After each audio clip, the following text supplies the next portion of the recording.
자, 누가복음, 오늘 우리에게 주시는 말씀은 누가복음 7장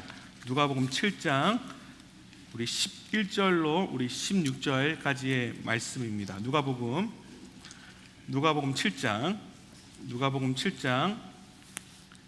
11절로 16절까지의 말씀입니다. 제가 가지고 있는 신약성경으로는 이 101페이지에 있습니다. 누가복음 7장 11절로 우리 16절 말씀입니다. 다 찾으신 줄로 믿고 우리 함께 11절부터 16절까지 함께 봉독하도록 합니다. 그 후에 예수께서 나인이란 성으로 가실새 제자와 많은 무리가 동행하더니 성문에 가까이 이르실 때에 사람들이 한 죽은 자를 메고 나오니 이는 한 어머니의 독자요 그의 어머니는 과부라. 그 성에 많은 사람도 그와 함께 나오거늘 주께서 과부를 보시고 불쌍히 여기사 울지 말라 하시고 가까이 가서 그 관에 손을 대시니 맨 자들이 서는지라. 예수께서 이르시되 청년아 내가 내게 말하노니 일어나라 하시매 죽었던 자가 일어나 앉고 말도 하거늘 예수께서 그를 어머니에게 주시니 모든 사람이 두려워하며 하나님께 영광을 돌려 이르되 큰 선지자가 우리 가운데 일어나셨다 하고 또 하나님께서 자기 백성을 돌보셨다 하더라. 아멘. 오늘 보면 11절 말씀에 보면 예수님께서 이 나인성으로 이동하시는 모습을 우리가 볼 수 있습니다. 이 나인성의 의미는 기쁘다, 즐겁다, 아름답다라는 그 의미를 가지고 있죠. 그런데 이 기쁘고 즐겁고 아름답기만 할 것 같은 이 나인성에 곡소리가 들려옵니다. 그것도 한 여인의 처절한 곡소리가 울려 퍼지고 있죠. 아들을 먼저 떠나보내는 여인의 소리고 어미의 소리입니다. 자식을 먼저 떠나보낸다. 저는 그 경험이 없기 때문에 어떻게 표현할 수가 없죠. 더 안타까운 사실은 이 여인이 남편도 먼저 떠나보냈다는 사실입니다. 그 어떤 말로 이 상황을 설명할 수 있겠습니까? 이 꿈인지 이 생시인지. 꿈이었으면 빨리 이 꿈에서 깨기를 바랬을 것이고요, 생시였으면 꿈이었으면 했을 거예요. 정신이 없었을 겁니다. 아니, 정신이 나갔다라고 하는 게 더 맞을 법할 거예요. 믿고 싶지도 않았고 믿을 수도 없는 그런 상황이 벌어집니다. 자, 그 정신없는 상황에서 장례가 치러집니다. 12절 말씀 보십시오. 성문에 가까이 이르실 때에 사람들이 한 죽은 자를 메고 나오니 이는 한 어미의 독자요 그의 어머니는 과부다. 참고로 당시에는 사람이 죽으면 바로 그날에 장례를 치러야 됐습니다. 다시 말해서 하나밖에 없는 그 아들을 떠나보내는 그날에 그 어머니가, 그 여인이 장례를 치러야 했다는 사실입니다. 그 어미의 심정이 어땠을까요? 지금 이 여인은 자신의 그 사랑하는 아들과 마지막 이 세상에서의 이별을 하고 있는 것입니다. 나인성 사람들도 이 기구한 인생의 여인, 이 인생을 안타까워 여겼던 것일까요? 장례 행렬에 많은 사람들이 동참하고 있습니다. 자, 12절 말씀해 보십시오. 그 성에 많은 사람도 그와 함께 나왔다. 그렇게 이 나인성에서는 장례 행렬이 빠져나가고 있었습니다. 그리고 공교롭게도 장례 행렬의 반대편에서는 예수님과 다른 인들이 나인성을 향해 이렇게 들어오고 있었어요. 자, 그렇게 장례 행렬과 예수님 행렬이 마주치게 되죠. 자, 그 상황에서 예수님께서 울고 있는 이 여인에게 말씀하십니다. 그 여인을 보시고 말씀하시죠. 울지 마라. 그리고 죽은 아들에게도 다가가 말씀하십니다. 청년아, 일어나라. 속삭이셨는지 소리치셨는지 그건 모르겠어요. 어쨌거나 울지 마라, 청년아 일어나라 말씀하십니다. 자, 그럼 울지 마라. 아니, 아들을 먼저 떠나보내는 이 여인의 입장에서, 이 어미의 입장에서 지금 아니면 언제 울겠냐고요. 울고 있으면 이제 그만 울어. 다 살고 다 죽는 거야. 사람들 그렇게 얘기했을 거예요. 울지 않으면, 아니야, 아들이 죽었는데 어떻게 그렇게 울지 않고 살 수 있냐고. 사람들 그렇게 얘기했을 거예요. 예수님께서 아들 잃은 이 어미의 심정을 알고서나 이렇게 얘기했던 것일까요? 누구나 죽는다고요? 누구나 죽기 때문에 그 순리대로 여러분, 그 술기 하나만으로 이 자식 잃은 이 어미의 슬픔을 여러분 이해하고 치유할 수 있을까요? 여러분, 사랑하는 아들과 급작스럽게 이별한 이 경험한 이 여인이에요. 이 여인은 자신의 가슴에 남편을 묻었고요, 자신의 가슴에 이제는 아들까지도 묻습니다. 여러분, 2008년 7월에 온 국민을 경악케 했던, 충격으로 몰아넣었던 아프간 이 피랍 사건을 여러분 기억하실 줄로 믿습니다. 여기저기 신문에서 대서특필을 했죠. 방송에서 연신 뉴스로 이 소식을 전했습니다.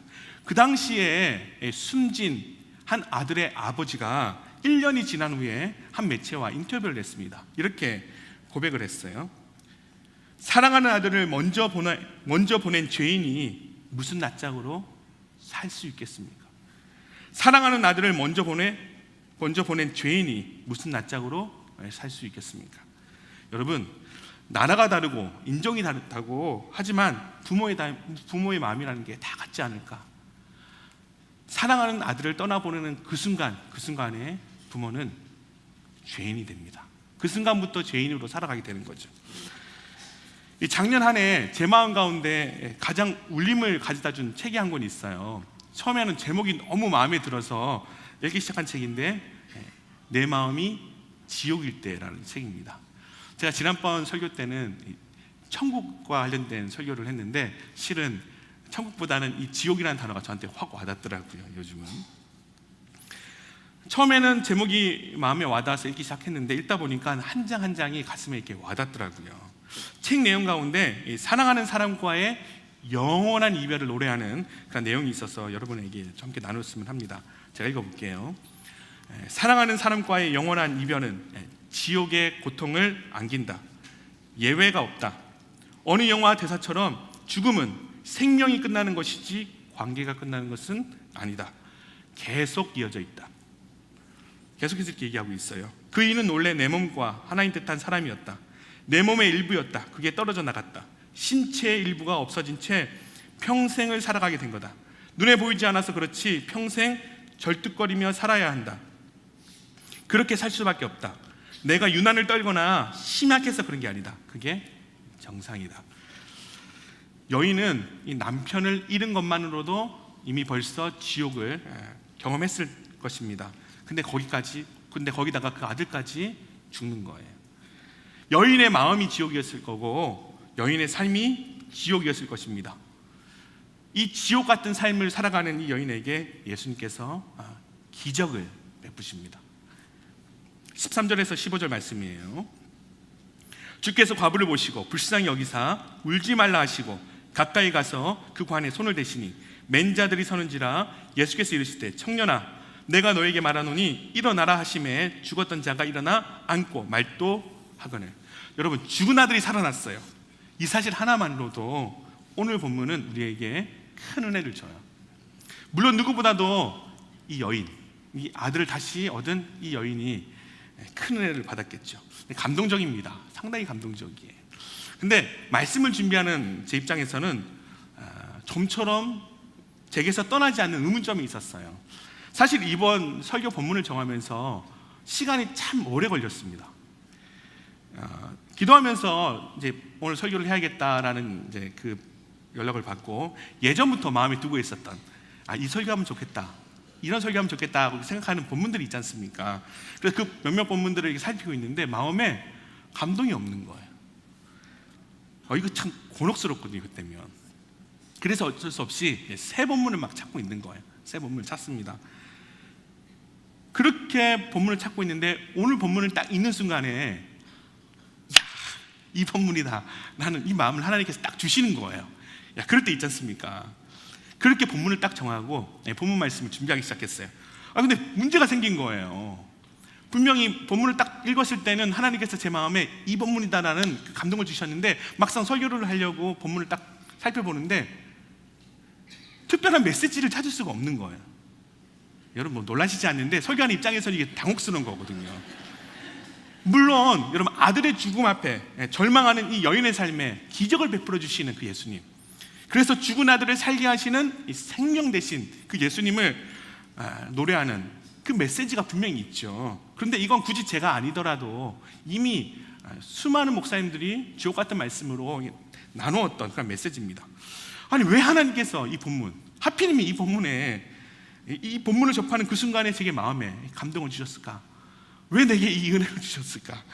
그 의문을 가지고 본문을 읽고 또 읽고 또 읽고 또 읽고 또 읽고 시간이 나는 대로 이게 계속해서 본문의 상황을 그려봤어요. 막 혼자 연기도 해보고 재현해보고, 그리고 감사하게도, 정말 감사하게도 하나님께서 그 감동의 이유를 찾게 하셨어요. 오늘 이 나인성의 한 여인, 이름도 알 수 없는, 이름도 알려지지 않은, 오늘 성경에는 그저 과부라 표현되어지는 이 여인의 죽은 아들이 이 다시 살아나는 사건을 통해서 하나님께서 제게 주셨던 그 감동의 깨달음을 여러분과 함께 나누어 보기 원합니다. 자, 첫 번째 깨달음이에요. 뭐냐면 이겁니다. 죽은 자도 다시 살리시는 예수님이라는 사실이죠. 자, 여기서 중요한 것은, 자, 죽은 자도 다시 살리시는 예수님이라는 거예요. 뭐라고요? 죽은 자도 다시 살리시는 예수님이라는 사실입니다. 여러분, 혹자는 이렇게 얘기할 수도 있어요. 이왕이면 예수님, 아니 아들이 죽기 전에 오셨으면 얼마나 좋았어요. 예? 그렇지 않아요. 이왕에 오실 거면 아들 죽기 전에 오셔가지고 살려주셨다면 이 여인이 이렇게까지 곡할 필요가 없었지 않습니까? 실제로 이런 일이 일어나지 않았을 수도 있어요. 그리고 모르긴 몰라도 이 여인이 만일에 예수님에 대해서 미리 알았더라면 예수님에게 찾아가가지고 막 뛰어가가지고, 예수님 내 아들 좀 살려주세요. 내 아들 다 죽게 되었는데 내 아들 좀 살려주세요. 그렇게 예수님에게 애걸복걸해서 상황이 바뀌어질 수도 있었을 겁니다. 근데 현실은 어때요? 달랐어요. 야속하게도 아들이 죽기 전에 예수님은 오지 않으셨고 그 사이 아들은 죽어버렸어요. 아들을 잃은 여인은요, 소리내어 옵니다. 사람들은 그 옆에서 그저 아무 말 없이 그저 묵묵히 자리만 차지하고 있을 뿐이죠. 예수님은 죽은 아들을 데려다가 장례를 치르는 그 어쩌면 그렇게 맞춰요. 그 기가 막힌 타이밍에 나인성에 딱 도착을 합니다. 자, 여러분, 그러면 이 상황에서 아들이 다 죽고 난 상황에서 예수님이 오셨다는데, 자, 애들이 다 죽고 난 상황에 이 예수님이 오신 게 이 여인에게 아무런 의미가 없는 거예요? 아들 죽었어요. 아들 죽기 전에 좀 오시지요.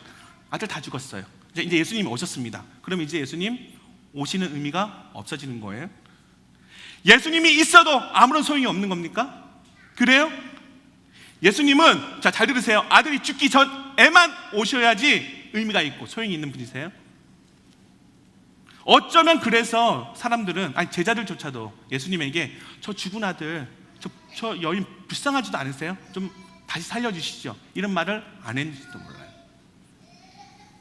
근데 오늘 성경은요, 예수님께서 이 죽은 아들을 다시 살리셨다라고 증거하고 있습니다. 여러분, 오늘 이 사건이 일어나기 전까지는 예수님은 그저 사람이 죽기 전에 병을 고칠 수 있는 분에 불과했어요.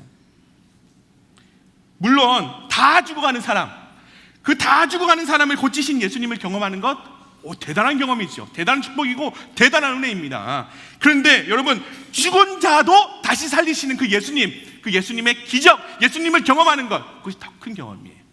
더 대단한 경험입니다. 오늘 우리에게 필요한 것이 바로 이 죽은 자도 다시 살리시는 예수님이에요. 이 예수님을 다시 경험하는 게, 이 예수님을 이 믿음이 회복되는 게 우리 가운데 회복돼야 될 줄로 믿습니다. 모두가 이제 다 끝났어, 더 이상 할 수 있는 게 아무것도 없어, 다 끝났어, 그렇게 말하는 그 순간에, 그러한 상황 가운데서도 기적을 일으키시는 예수님, 그 예수님을 우리는 만나야 하는 거예요. 예수님이 이렇게 말씀하셨어요. 할 수 있거든이 무슨 말이냐, 믿는 자에게는 능치 못할 일이 없느니라, 그렇게 말씀하신 예수님이셨어요. 그 예수님을 기대하는 그 믿음이 우리 가운데 회복되어야 될 줄을 믿습니다. 오늘 본 말씀이 제게 주시는 첫 번째 깨달음이 바로 이거예요. 광야에 광야길을 내시는 하나님, 바다에 바닷길을 내시는 하나님, 그리고 죽은 자도 다시 살리시는 그 예수님, 그 하나님을 기대하며 살아라. 그 하나님을 기대하며 살아라. 그것이 바로 오늘 제게 주시는 하나님의 첫 번째 깨달음이었습니다. 우리가 이 하나님, 이 기적을 베푸시는 하나님, 죽은 자도 다시 살리시는 그 하나님, 이 하나님에 대한 믿음이 우리 가운데 회복되어야 될 줄로 믿습니다. 두 번째예요.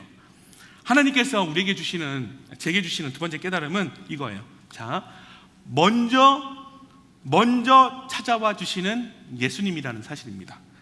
자, 그냥 찾아오시는 게 아니에요. 먼저 찾아와 주시는 예수님이라는 사실입니다. 자, 여인의 아들이 다시 살아났어요. 얼마나 큰 축복이에요. 얼마나 큰 은혜입니까? 이 축복과 이 은혜를 무엇과 비교할 수 있겠어요? 근데 여러분, 정말 이 아들, 이 죽은 아들이 다시 살아난 것만이 축복이고 은혜가 될까요? 오늘 본문을 자세히 살펴보면 여인이 먼저 예수님을 찾은 게 아니라는 것을 여러분 발견하실 거예요. 자, 예수님이 먼저 눈을 들어 그 여인을 보셨어요. 예수님이 먼저 마음을 열으셔서 그 여인을 불쌍히 여기셨어요. 예수님이 먼저 죽은 아들 향해서 일어나라 말씀하셨습니다. 그리고 여인을 향해서 울지 말라라고 그렇게 말씀하셨어요. 근데 이게 중요해요. 반면에 여인은 어떻습니까? 여인은 자기 아들이 죽었다라는, 그래요, 그 실망, 그 슬픔, 그 아픔, 그 절망 때문에 예수님의 존재를 인식하지를 못해요.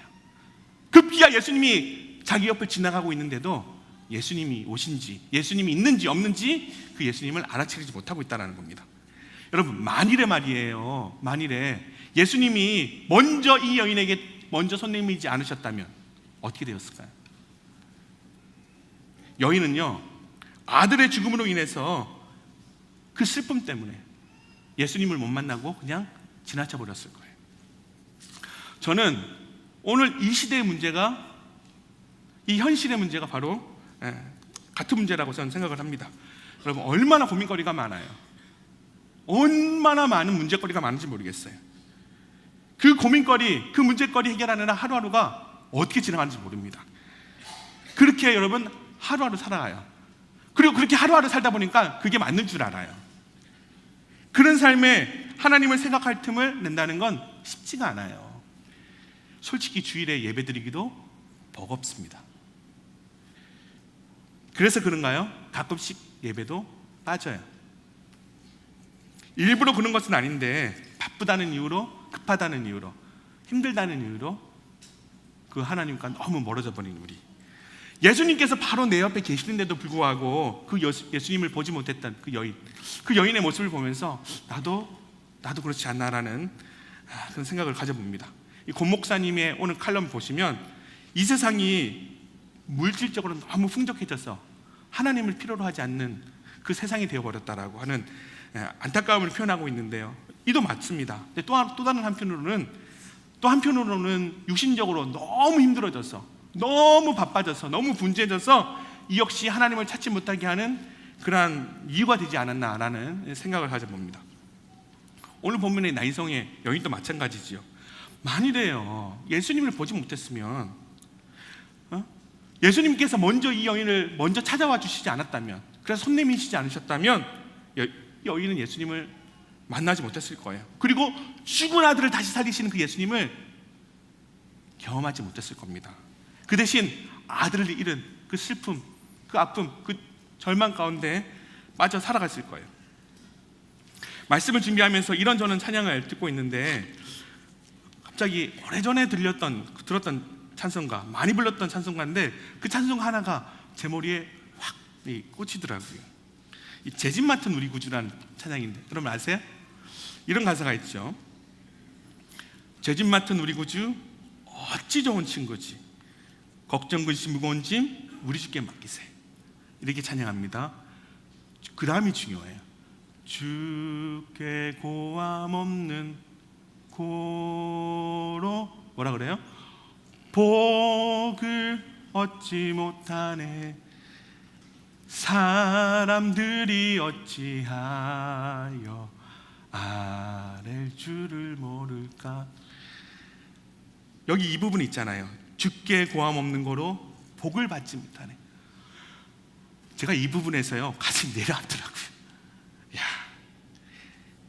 예수님이 옆에 계시면 뭐예요?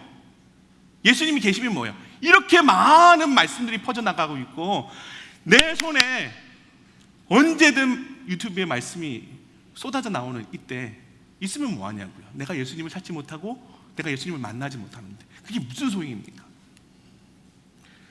그래서 그 다음 가사가 이렇게 우리를 등 떠밀어요. 시험 걱정 모든 괴로움 없는 사람 누군가. 그 다음 가사가 참 부질없이 낙심 말고 기도드려 아래세. 이런 진실하신 친구 찾아볼 수 있을까. 우리 약함 아시오니 어찌 아니하래까. 좋으세요? 찬양이 좋은 거예요? 아니면 제 목소리가 좋은 거예요? 어찌 아니하니까.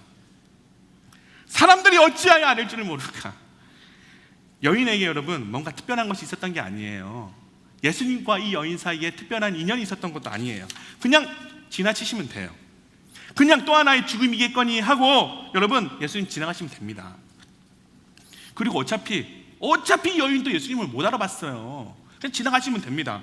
근데 예수님께서 이 여인에게 먼저 찾아와서 먼저 여인의 삶에 들어오세요. 그리고 그녀의 죽은 아들을 살려주시는 그 기적을 경험케 하십니다. 저는 이것이 십자가 복음이라고 믿어요. 이것이 우리를 살리신 그 구원의 복음이라고 저는 믿습니다. 여러분, 자격이 있어서 예수님께서 십자가에 못 박혀 그 죽음을 당하신 게 아니에요. 그럴 필요가 없습니다. 자격 없는 나, 그럴 필요가 없는 나, 그래서 영 죽어 저 지옥에서 살아버려도 합당한 그 인생을 위해서 예수님께서 이 땅에 먼저 찾아오셨습니다. 십자가로 말이에요. 오늘 이 복음이 저와 여러분에게도 찾아오신 줄로 믿습니다. 혹시나 아직도 이 복음이 들어가지 않으신 분들이 있다면 오늘 이 순간 이 예배를 통해서 예수 그리스도의 복음이 찾아갔으면 좋겠어요. 들어갔으면 좋겠습니다. 그런 면에서 16절 말씀이 중요합니다. 16절 말씀해 보십시오. 모든 사람이 두려워하며 하나님께 영광을 돌려 이르되 큰 선지자가 우리 가운데 일어나셨다 하고 또 하나님께서 자기 백성을 뭐라고요? 돌보셨다 하더라. 여기서 자기 백성을 돌보셨다라는 단어에 또 제 마음이 무너졌어요. 이 단어가 돌보다라는 뜻도 있지만은 이 단어의 중요한 의미 중에 하나가 뭐냐면 찾아와 방문하셨다는 뜻이에요. 사람들이 희미하게나마 알아챈 것일까요? 이 땅에 자기 백성을 위해서 먼저 찾아오신 그 예수님을 노래합니다. 눈이 있어도 보지 못하고 귀가 있어도 듣지 못하는 그것이 문제죠. 오늘 우리 모두의 눈, 우리 모두의 귀가 열려져서 살아계신 그 하나님을 볼 수 있게 되는 그 축복이 있기를 바랍니다. 자, 마지막에 오늘 본문 말씀을 통해서 제게 주시는 세 번째 깨달음은 이겁니다. 자, 잘 들으세요. 삶의 진짜 주인이 예수님이라는 사실입니다. 자, 자꾸 제가 너무 당연한 얘기를 하니까 여러분이 당황하시죠? 저도 당황스러워요, 실은. 자, 삶의 진짜 주인이 누구라고요? 예수님이라는 사실입니다. 여인이 의지하고 붙들어야 할 것은 바로 이 예수님이셨다는 사실이에요. 여러분, 사람마다 다 모습은 다르지만 사람마다 다 의지하고 신뢰하는 것들이 있어요. 붙잡고 사는 게 있습니다. 그거 바라보고 사는 것들이 있어요. 누구는 자기가 졸업한 학교가 될 수도 있어요. 나 이대 나온 사람이야. 나 서울대 나온 사람이야. 나 군대 나온 사람이야. 웃자가는 얘기고요. 누군가는 든든한 직장이 될 수도 있죠. 누군가는 열심히 수고해서 이 궤도에 이 매상을 올려놓은 비즈니스가 될 수도 있을 거예요. 이민자들에게는 아마 잘 키워놓은 자녀가 될 수도 있을 겁니다. 그런데 말이에요. 여러분, 살다 보면 이렇게 내가 붙들고 내가 의지하고 내가 바라고 살았던 게 흔들릴 때가 있어요. 살다 보면 그것들이 건드려지는 순간들이 있다고요. 나인성 이 여인에게는 아들이 바로 자신이 의지하고 신뢰하고 자신이 붙들고 사는 그것이었을 겁니다. 물론 이전에는 남편이 바로 믿고 의지했던 것이었겠죠. 근데 그 남편이 먼저 세상을 떠나버린 겁니다. 남은 것은 아들뿐이에요. 아들만 남은 거예요. 아들만. 남편이 있을 때에는 남편이 벌어다 준 돈으로 먹고 살 수 있었겠죠. 우리 여인이 일해서 먹고 살 수도 있었겠지만, 그래서 남편을 의지하며 살았습니다. 그런데 덜컥 남편이 죽어버린 거예요. 하늘이 무너지고 땅이 무너집니다. 당시에는 더 그랬어요.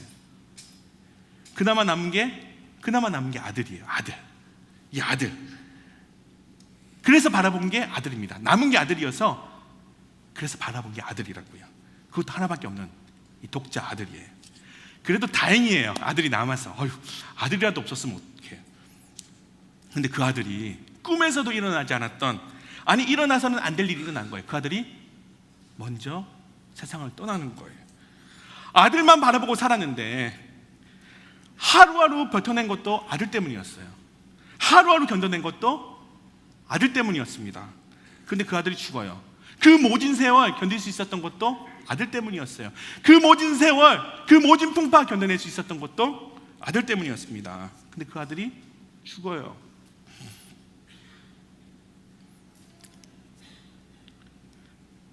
그 아들을 오늘 보내고 있죠. 그래, 맞아요, 여러분. 오늘 이 여인을 살게 했던 것은 아들이었습니다. 조금 과정에서 말하면 이 여인이 죽고 사는 게 이 아들에게 달려 있었어요. 아들 의지하고 아들 붙들고 살았던 것이죠. 근데 그 아들이 죽습니다. 남편을 잃고는 아들 바라보고 살았는데 이제 내가 믿고 의지하고 붙들었던 그 아들이 사라져 버렸어요. 의지할 것도 붙잡을 것도 없어진 거죠. 내가 어쩌나. 이제 나는 어떻게 살아가나. 모든 게 끝났구나. 여러분, 그런데 말이에요. 그런데 전혀 생각하지 못했던 일이 일어납니다. 예수님께서 그 아들을 살려내세요. 자, 15절 보십시오.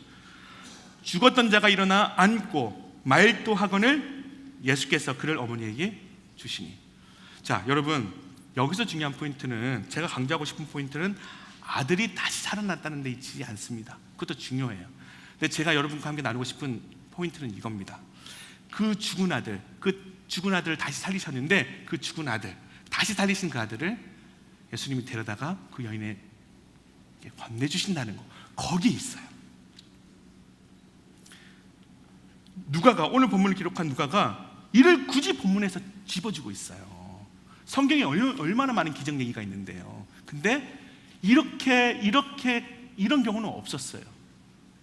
예수님께서 다시 살리신 그 아들을 어미의 손에, 어미에게 건네줘요. 이야,